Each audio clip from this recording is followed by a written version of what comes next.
Welcome to episode 10 of House Rule, a podcast about role-playing. 10? Hola. Holy cow. Wow, I it's know. our anniversary, I guess. Yeah. Oh, hey, apologize. Double digits. We were posting once a week, and then we decided not to, so that we can, have some more time to do other stuff. But we're still delivering podcasts once in a while. We're We're going going to do podcasts a whenever sabbatical? we have really good material to do podcasts about.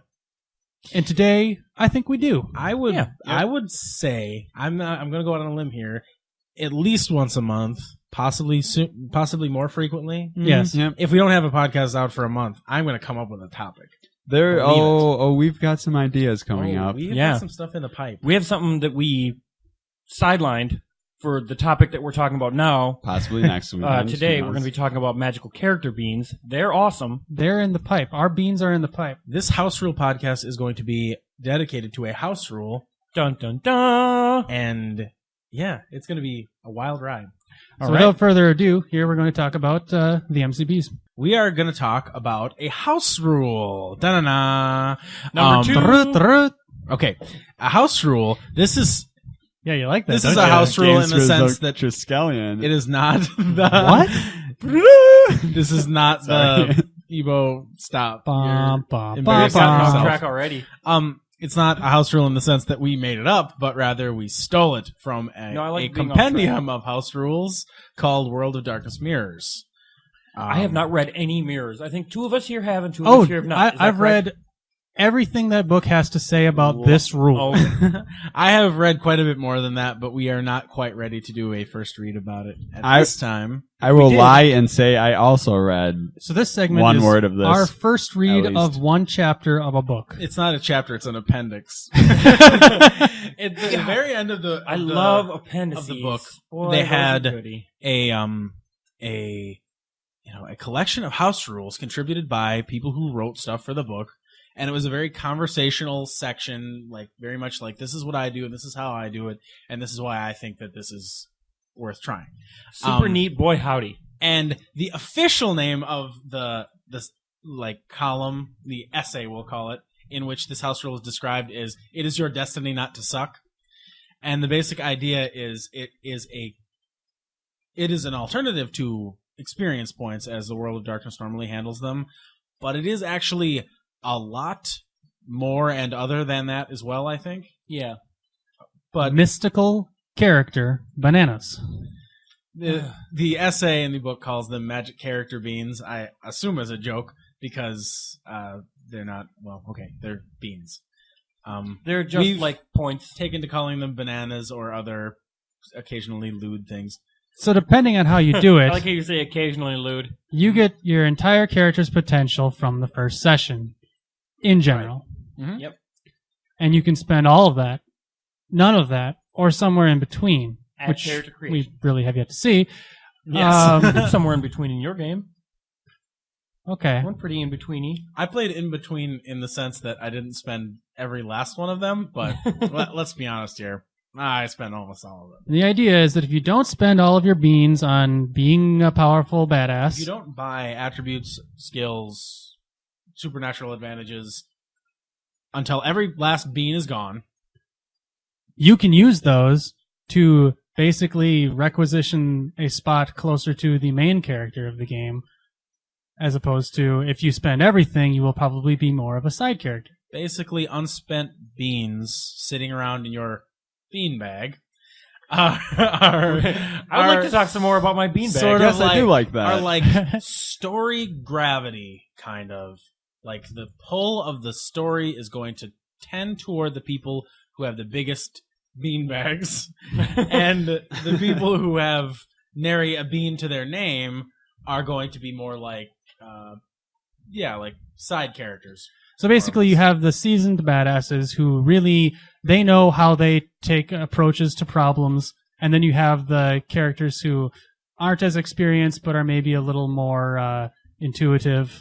And you see this in storytelling media all the time. Yes. You really do. You so seldom see a story about a group of characters who are all equals, all come from the same basic system of development, and then they decide to join a group of similar people and grow in similar ways over a span of time. It's usually like Luke Skywalker meets Obi-Wan Kenobi, and one of them's really dangerous and one of them's really weak, and then sorry if I ruined it for you. They- Obi-Wan Kenobi dies. Spike dies. one of them goes on to learn. That giant monkey falls off that building. Okay. But all I'm saying, okay. Is there anything else somebody wants to spoil? Okay. Just it doesn't matter. I was being facetious by letting you speak. He was dead the whole time.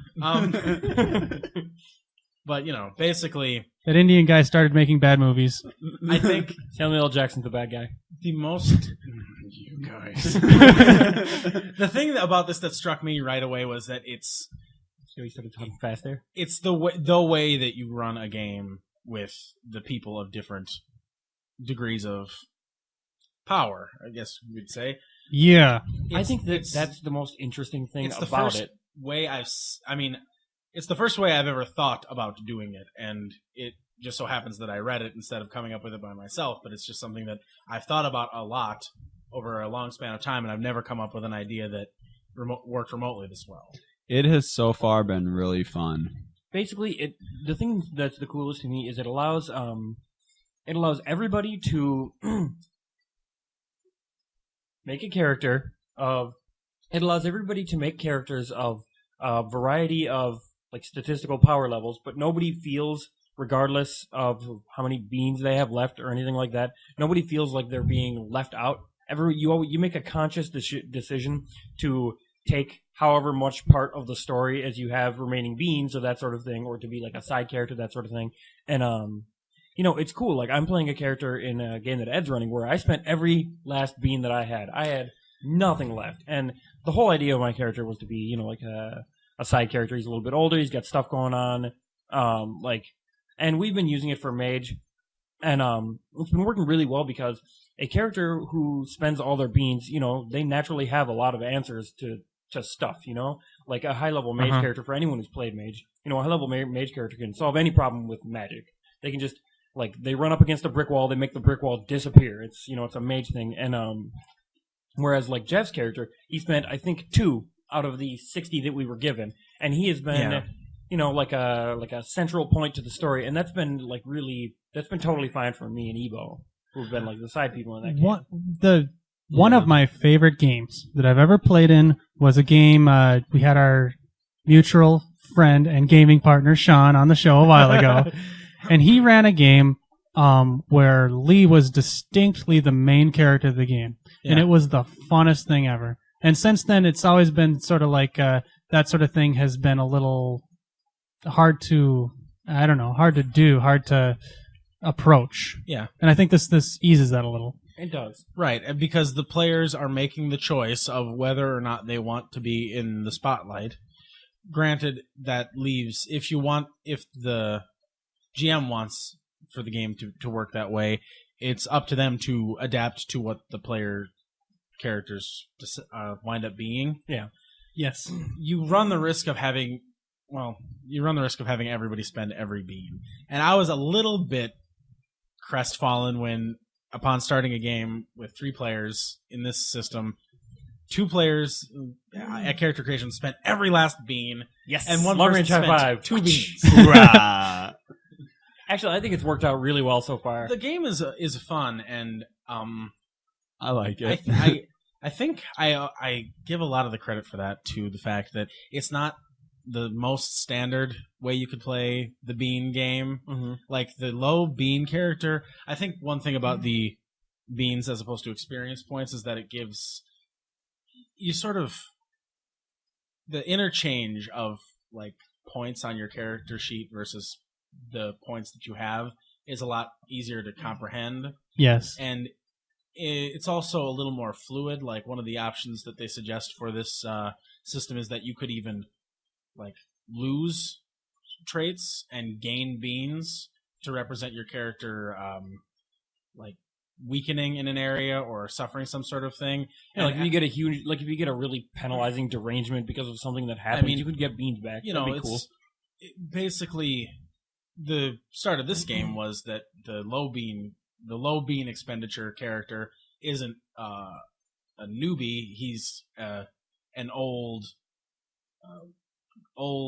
well-liked member of the mage community who suffered a catastrophic accident that is not well understood that caused him to lose almost everything. So he's building himself back up, and so that, I mean, story-wise, that makes the whole plot so workable because he's got the reason to be everywhere that the two masters are, but he might not even really know about it. And the reason I wanted to go with that angle is because you could want to do that in just a mage game that ran with normal XP. It would just feel so pretentious to be like, yeah, I'm a beginning character just like you guys, except I used to be awesome, Yeah. you know? Whereas Right. in Whereas this with- game, it fits. It works with the beans. Yeah. Yeah.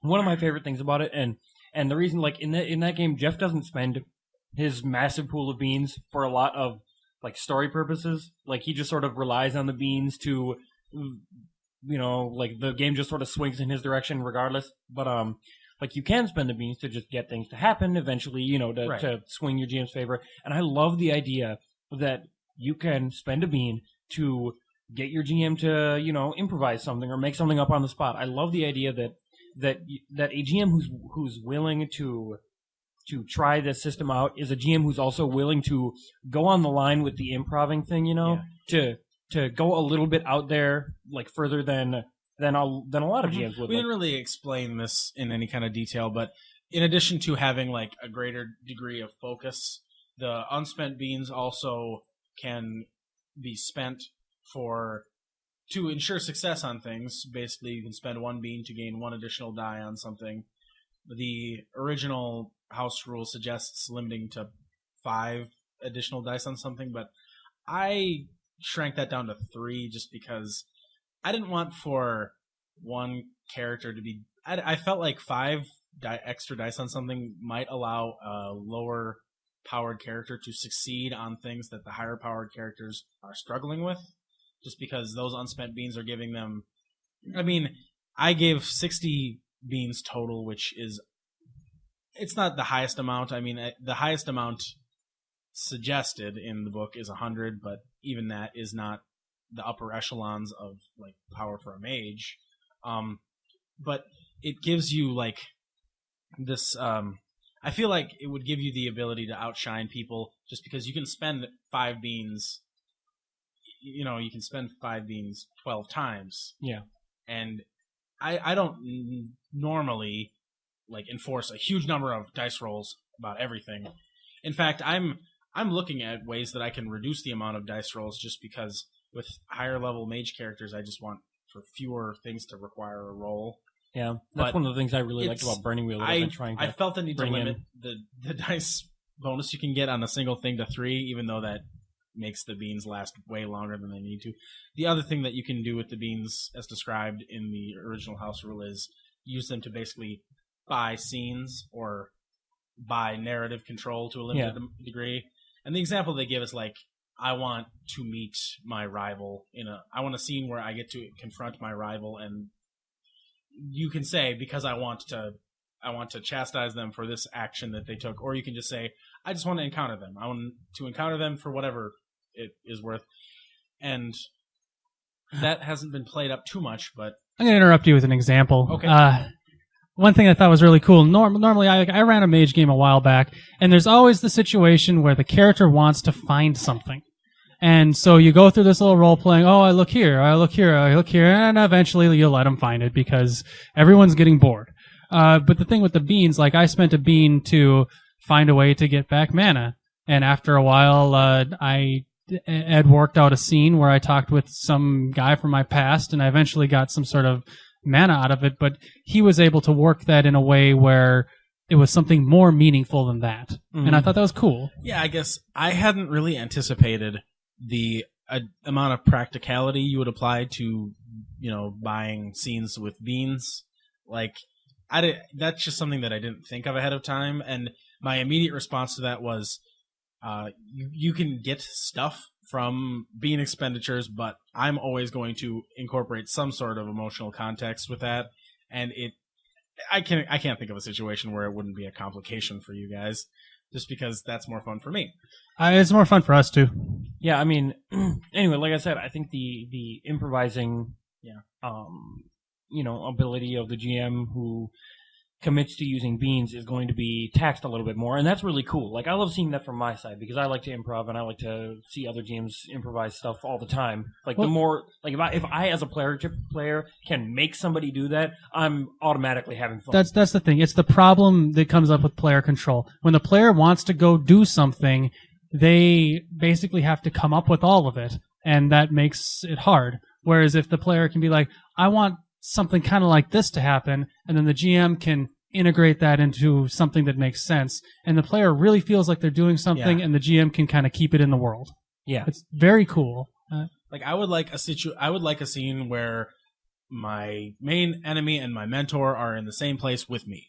I would like a scene where I get a chance to speak up in front of the Concilium about an issue that they don't know about. You know, it's sort of like, it's a little bit more like you could suggest these things to your GM, but the bean expenditure validates it in a way that they've agreed that this is going to happen. Yeah, you get a request. You actually get to request something from your GM, which doesn't happen. Like that, there was that same mage game that I ran, must be a year or two ago.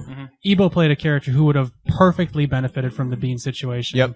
Both because the character he was playing was younger, so he would have. I think, to be fair, I would have been less of a showboat if he had more beans, because I would have probably spent more. But he would have been basically, he would have had a lot of political and social activities. That whole game would have fit the system very well. It really would have. Yeah. And I would have been an all-spent character. Yes.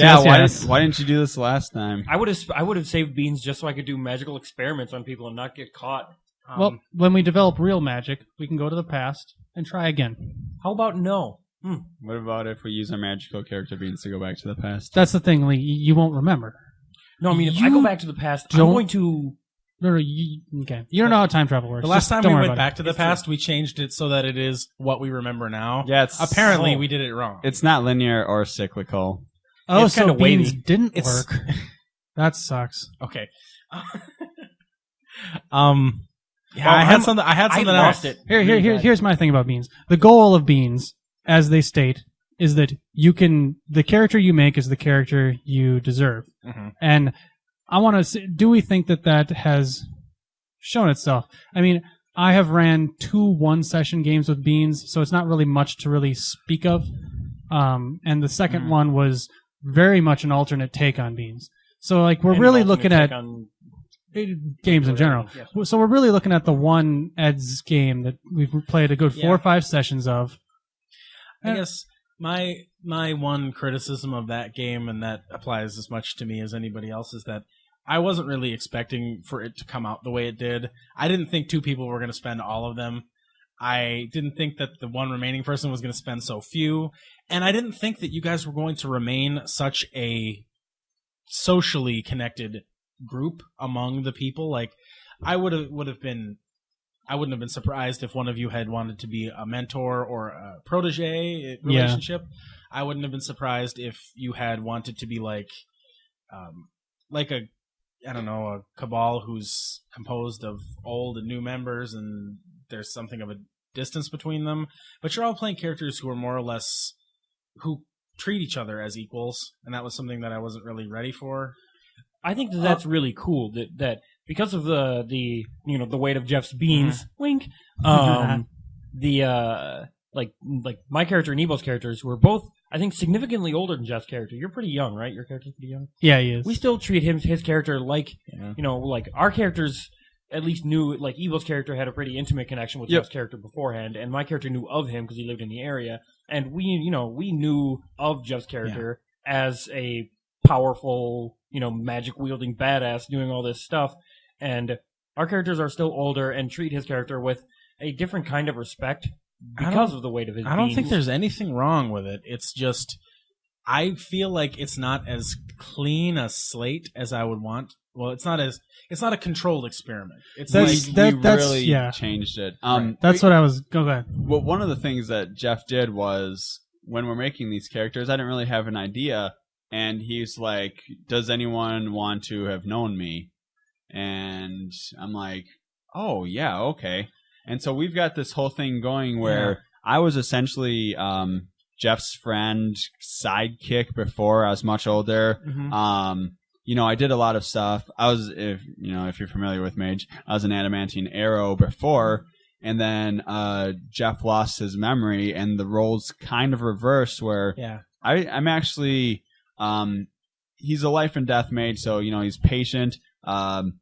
I do a lot of stuff that's trying to help Jeff out in the whole thing, and was just strictly because Jeff's got these low amount of points. And that's something I'd sort of like to play with more, is the idea of the role reversal, because in a normal situation that wouldn't really work. Like, you'd have the more experienced mage who might be a mentor, or he might be like he'll like give you grudging advice because you're buzzing around him. But in this situation, it's really like you have a role that you're filling because it's empty, but you really don't see yourself in that position. And I was fascinated by that right away.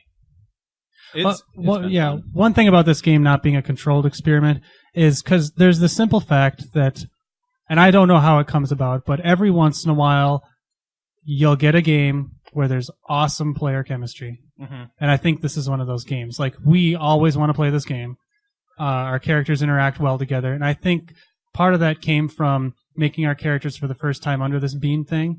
But I think I think it slates the beans a little more towards maybe being a little better than they maybe are. But I don't know. Maybe this is from the beans. I don't know. I get one of the things I usually have an issue with it is that I seem to be doing a lot more than I think I should be doing, but Jeff's not really frugal in spending the magical character beans. Yeah, I don't. I've been trying more and more to spend them as fast as I can. Okay. And you have so many. It's just like difficult. The first session or two, I just felt like I was doing more than I should have. Well, there was sort of a weird communication problem in the group that has sort of been remedied, where only one member of the player character cabal has a phone or car. You are very limited mobility. Also, I'm the only one who doesn't live like Ebo and Jeff's characters live together. They live together on the edge of town. They live together, and come into town. In a way, it's sort of like Ebo's character is protecting Jeff's character. So the plot has a harder time getting to him because it has to go through the phone haver and the gatekeeper, and then to him. And so it's like he's got his fingers in a number of pies at this point, so the plot can find him now. But it's just sort of it's kind of like it started out kind of weird. It's actually interesting to me that Jeff you guys puts his character on the line a lot of the time, and I think it's just it's interesting to me that the guy with the least power is the guy who like the least actual power, to blow or to hack people in a little bit, is the guy who's more often than not, getting into or starting dangerous situations for us. And that's cool. Oh, that's how it's supposed to be. One thing I would like to encourage for people to do in my game, and I'm going to lead by example the next time you run your Bean game, Jeff, is if you want scenes to happen, if you have some ideas, feel free to tell me about them before the session, and that way it'll be easier and less improvised. Like, that was my immediate response was I left my character in your Bean game 2 beans left to play with for this specific reason, because I'm like, there's a couple of things I'd like to happen before this story concludes, and I'm going to ensure that by controlling the situation. And so I would like for that to be more proactive, because I don't mind when it catches me off guard, but if you have some ideas ahead of time, go ahead and throw some beans at it. Make it happen. Just the same, I like to see what happens during improvisation in games. A lot of the times I'm in the same boat. Turns out the best. But I very much understand where Ed's coming from. If he has an idea for his magical character beans and he wants to tell Jeff about them, that I didn't even think about that, and it's fantastic. Yeah, to tell him about them ahead of time. Yeah. Yeah, I mean, it gives, and also, as much as I like improvising, like you said, it lets people put a little bit more thought into it, a little bit more backstory into whatever you're doing, integrate it a little bit more. Yeah. By default, as Jeff said, make it real. The beans replenish once per story, which a story in the World of Darkness system, I think, is the Nebulous. most nebulous unit of time in any role-playing game I've ever played.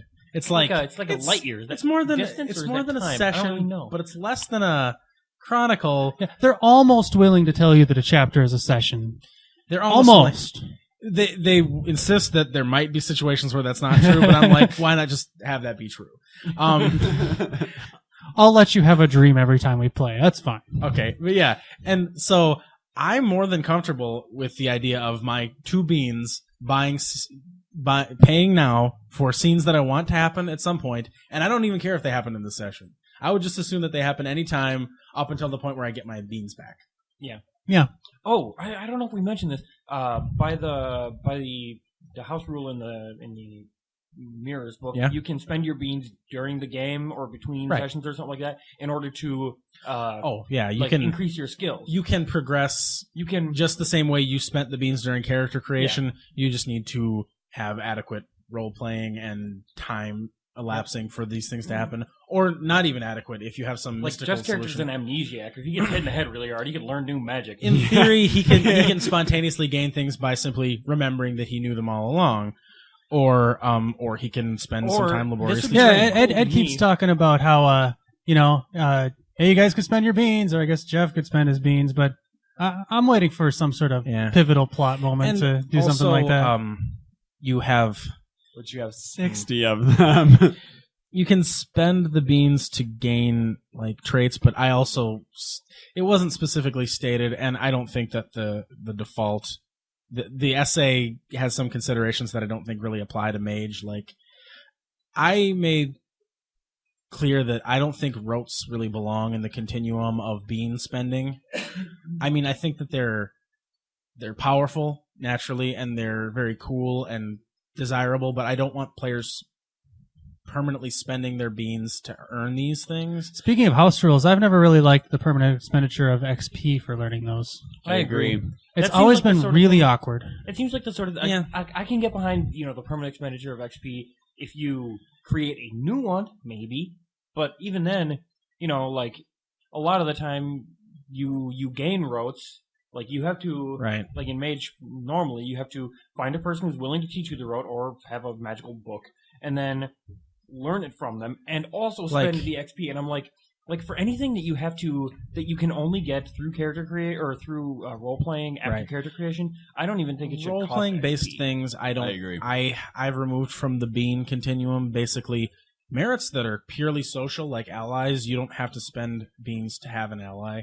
You Yeah. have to spend beans if you want to gain. Like if you want to fund an anarchist group, you should be doing that through role playing and want not to- necessarily just if buying you want the to points. gain, like what is the like Fleet of Foot level 2, then you're going to need to spend beans for it because it's you're practicing, you're doing laps. But if you gain an ally or a contact or a familiar through play, or particularly through things that you can magically create, I'm not going to make you spend points for them. Generally speaking, like things that would cost you a dot of willpower, I will say will be a bean. Mhm. And I don't think that rotes in particular, I think that ought to be like a form of potent currency in Mage Society, and it's never really felt that way in any of my games, but I'm hoping this will help to secure that, as Yeah. it's something completely outside of the closed circle of magical character beans. It's like, I want to progress, even the masters who spent all their beans can still progress by learning. Now, I'd like That's to really cool to me. sail this ship a little bit away from Mage, Okay. and actually away from White Wolf in general. Yeah. As much as my interest in this gaming system has waned a lot, but I think this sort of system would be perfect for Star Wars role-playing games. Yeah. That's I mean, actually true. I'm not sure if it would work so well in It's- the D20 based ones. Right. It's not by accident that the Star Wars example is the first one I gravitated to with like a party of different level characters, because in all of the Star Wars D20 role-playing game books, they have these stat blocks for characters from the movies, and you're like, why are these people together? They're not a party. Yeah, I'm never even gonna like level 6 Chewbacca and level 14 Han Solo, and then Darth Vader's level 19, and you're just like, Like, why are they even interacting? how are they even interacting? There's no meaningful interaction that can happen between these It's people. it's You always just cut it all bothered in me. half, no problem. Yeah, but yeah, that's sort of ragtag, some masters, some Yeah. apprentice sort of adventuring fantasy group. That could be cool. I would like to see a master apprentice relationship in a role playing game at some point that worked, because Right. it's just like, I've got a dozen more character it's ideas. just like for if you character have beings. if you have young Obi-Wan and Qui-Gon Jinn, and the guy who's level 15 is going to chop up all the droids, and the other guy's going to roll for initiative and get really low, and then he's going to run up and miss, and it just sort of, I don't know. I've never liked that all that much. Just sort of a setting aside that one-shot mage game. If we look at that game I started up recently and your game, one of the things that happened in both games, and I think probably because of the beans thing, is that the characters intertwined their backgrounds, Yeah, like you were talking about. I think part of it is that you get to start with more. You get to feel like, okay, so I have these beans, I can spend them or not. Even if I don't spend them, I still feel like it's okay to have more control over my past. Mm-hmm. Yeah. And I think it almost feels imperative to have some input on your background if you're spending all these points. Exactly. Because if you want to be more powerful, you have to explain how you got there. And even Yeah. though we should be explaining that for low level characters anyway, it just feels more necessary and proper. Yeah. You're just more invested in the world by having spent beans. You know, like the act of spending beans means that you've been doing Yeah. stuff for a while, and like that's cool to me. You know, it's like, admittedly, I do feel a little bit more of a push if I spend any beans to make a character who's a little bit older, which I think is fine. You know, like both of the characters I've spent beans on have been a little bit older than the average character I've been making, but that's fine. You know, I don't have to make a 22-year-old suddenly adventuring badass chop machines I all would the like time. to talk a little bit about the overall power level and bean quantity, just because I don't know. I've been sort of thinking about this just a little bit in my own preparations for my game. Like, there are NPCs in the game world of my mage game that are more powerful than you will ever be, Mhm. unless, of course, I decide that the scope of the game is bigger and thus everybody gets access to more beans. I'm going to shake the world. And it's Like, literally shake the whole I thing. basically came up with a mathematical amount of the exact amount of beans that I wanted you to have, so that you could be at least a master of one thing.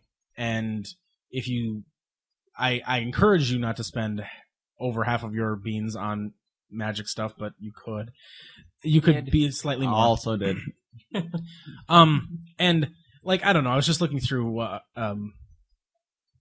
adventure for Mage for the Storyteller adventure system that they publish. Not necessarily to run it, but just kind of harvesting ideas. And they had an NPC in there who had Gnosis of 7, and he was a master of 1 and like a adept of 2 others. And it was just like, how and why could you ever play a character like that? Oh, I don't think you do. I think the idea is that the players form a party. Those sorts of powerful NPCs, it's like, if you had a party of those, or potentially a party of Those those, are people who destroy the world. that game would not be fun. Especially with Mage. High-level Mage is Well, just so boring. I think guess if you get in a way, I think that you're right, but in another way, do you think it would be possible that if the focus was drawn out far enough, that you were dealing with worldwide politics or even cosmological events, that it might be worth playing, or that it would just be like bogged down in? You still, if you can find a way to get around the everything is now solved by a spell that one of us is guaranteed to have, then yes, it could be fun. But it's just, Okay. it all becomes so I- too cerebral for me. I guess. I don't know. Complained about the power level of the game that you were running with Beans, that I wanted to be able to start with more than I was getting. And I think that game is a little different in that it's going to be, in theory, a closed circle that is ever so slightly increasing over time. It's a very different take, yeah. So it's a little bit more like Beans as experience points, but it's more like Beans as story points, maybe. Yeah. But yeah, you know, reward for doing something at for the being same time, cool. I felt like I was getting too little for what I wanted. Like, I was a little too close to starting level, and I wanted to be more than that. Yeah. And I've come to terms with it because I'm I'm more or less confident that the role playing in that game is going to be worth whatever hardships I have to endure. It already has been. Yeah, I'm So- already much better than you guys. So I'm just like There it is. I don't know what I'm trying to get at there. I guess, like, do you think that this bean system lends itself to that sort of gradual progress or I don't know. paradigm shifting? It's We'll an have to see it's an when it experiment. happens. I'll tell you right off the bat, the idea, and actually your girlfriend kind of alluded to this as maybe being the point, which it wasn't the point, but it is what I'm planning. The idea is that that makes sense. the beans you guys would get would be in big chunks instead of gradual Yeah. gained XP. Would those be? Do you think, in theory, that would be big chunks accompanied by some sort of progress-friendly downtime, so that we could That's what I figured it rationalize would the Um, increase? Not in 'Cause- this game. I mean, I'm gonna want to spend those things as soon I'm as I imagining get it's them. going to be like Oh. Jeff's other games where, you drank a bunch of blue goop and Well, now you have 40 more beans. This, so this, do with that's this what game you will. is off the cuff. This game is like highly influenced by anime, and one of the things that constantly happens in those shows is that the Yeah. characters are like I remember you last saying that. minute. Oh my god! Now I learned the new thing, and then they turn the tide of Oh the yeah, and battle. then their and- muscles get huge, their hair spikes up really Yeah. big, and they blow up a planet. or they go to the place and touch the item, and oh my god, surge of power. That sort of this. It's Okay. a different kind of game. I'll allow that progress can take more forms than just the traditional learn, study, and exercise to fight. I actually don't. I don't like the let's take a time off so that we can all become better. Yeah. It's gonna be I'm not interesting. saying I think that's I'm not cool, saying but time I off think- for progress, but I'm saying like story appropriate downtime where we all have an opportunity to spend these points to rationalize new abilities we're getting. I do like the idea, and as much as I'm kind of doing it on my own in Ed's game, Yeah. I do like the idea that the expenditure of beans is fairly in control of the player, but very much still controlled by the GM. Yeah, I think that's one of the. Like, I don't want someone to feel like they need to spend all their beans because they won't be able to later, but at the same time, I kind of want the GM to oversee that process. Here's one thought that I was having earlier and I lost it and now I regained it and I'm excited to bring it up. Awesome. How would you feel about a game where you use these beans and the GM basically stated ahead of time that one player has to spend this amount at character creation, one player has to spend this amount, and one player has to spend this amount? You have to have like Mama Bear, Papa Bear, and Baby Bear, or something like that, where it's like you have to have like a master, a disciple, and an X factor, or something like that. I'm not sure what that would gain, but I'd be totally willing to roll with it. Yeah. I mean, for the purpose of the structure of a story, where the Yeah. GM wants something where there's distinctly at least these power levels. Yeah. That's pretty much what I'm saying. think With if the game you- is that you can you can plan on the story being structured that way. if you put creative characters or creative players into a situation like that, they're going to come up with something really cool. I think, it's And like I think I'd be Exactly. you give confident people that the opportunity to craft characters with a set of boundaries. People are going to know what they want to do within these boundaries. They're going to have Yes. ideas between each other. They're going to have like backgrounds and that sort of thing. They might even have like plans for the future that you wouldn't normally have in a group like that. And I think that that's really cool. You can make a group of Right. characters with a variety of stuff going on and a variety of power levels. No one feels like they're like they're underprivileged because they're not getting as much screen time because all three of those characters would be fun. it would be really cool. I could see a lot of fun times coming from that. One of the things I wanted to bring up is that Lee and I both spent most of our magical. We spent all of them. Between us, we spent 120 of 120. And Jeff spent 2. If I can see that being more feasible if Jeff had, say, wanted to spend all of them also, and then we had a game where everyone was super powerful. That would not have been as fun a game Honestly, to play. I know, right? I think the biggest problem with that, from my perspective, is I've already batted around what would have to occur or change in the game for me to consider increasing that scale and handing out more beans. And I'm kind of like, if everybody spent all of the beans, I would do that almost instantly. I would already be giving out experience points because it's just like no one is going anywhere in this game. Yeah, Yeah, it's you know, a dead end. And I I really love that there are characters with completely varying power levels, especially because I always get to play someone powerful if I so wish. But Oh, my character's not powerful enough. Time to spend some beans. Now I'm a badass. Let's roll with it. Chop limbs off. I mean, and if everyone's got these magical character beans, it might just, there's, I don't know. I suppose my problem with the way that you've been running it, and with the theoretically packets of beans to be retrieved later, is that I don't think it really sells the idea of the significance of the unspent beans as Right. much.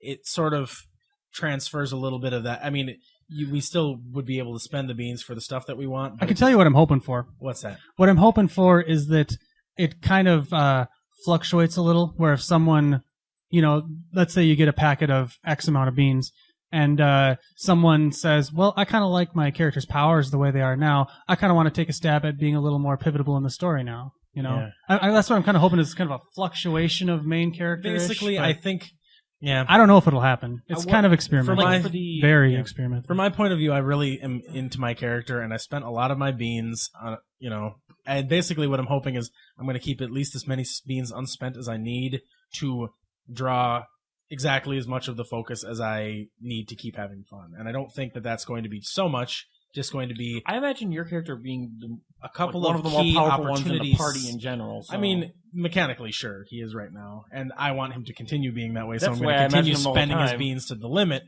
But it's like, I want to basically have the ability to pull just enough sway to get opportunities for my character to be involved in plots. yeah, and I spent like half my beans, and I just imagine times coming up when I will want to spend things, but I mean, I have no I wanted to spend some of my beans and leave some because I didn't want to have any concrete plans for the future. I wanted to leave things open so that if something comes up, I can be like, oh, I want to be able to do this thing, or if I want to have a role in the story that I didn't before, I can do that.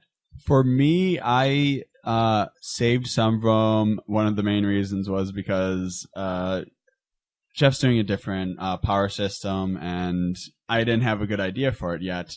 I had some stuff picked out that I wanted, but some of it I didn't. And I like the idea of being able to increase my power whenever I want to in the game. It just anime style, like what Jeff is hoping, Yeah. hoping for. When I thought I could do that, that just wowed me. I was excited. Mm-hmm. So Yeah, I was kind of hoping to get a balance of like the person who hasn't, I guess, to take a term from mage, quote unquote, awakened yet, and then the person Right. who's kind of experienced, maybe doesn't have any, maybe spent more beans, and then the person who's kind of in the middle there. And I think we did get a pretty good blend of those. Yeah, we really did. It did work out pretty well like that. We did get one that was pretty much baseline. Yeah, and I think so. she didn't And spend then- anything really except for a few on like attributes and stuff. One who was pretty well established. One who, honestly, Ebo, I don't know exactly how many beans you Those spent. characters pretty magic. I've got 5. I spent 15 and 14. And my character who's spent pretty well down. You also took the measure of specifically dividing the points you have available to spend on supernatural traits and the points you have to spend on mundane traits into 2 different pools. I trust you guys. You do? I trusted you guys, and you guys will spend all your damn beans. So anyway, we've talked about beans We for have a talked long for a while. time. I think that we are going to Wrap this one wrap up. this podcast up. I was Lee the entire time and remain to be. I'm Ed. I grew into Ebo using He wasn't magical earlier. character beans. I am Beanamaniac Jeff. And this has been House Rule, a podcast about role-playing. If you want to find any notes about our podcast, clever one-liners or anything like that, they'll be on the blog at houserule.com. And Pick up mirrors. Send us an email about beans. notes about the music we used from ocremix.org, that'll be on there. Yeah. So it's been fun. Later. Bye.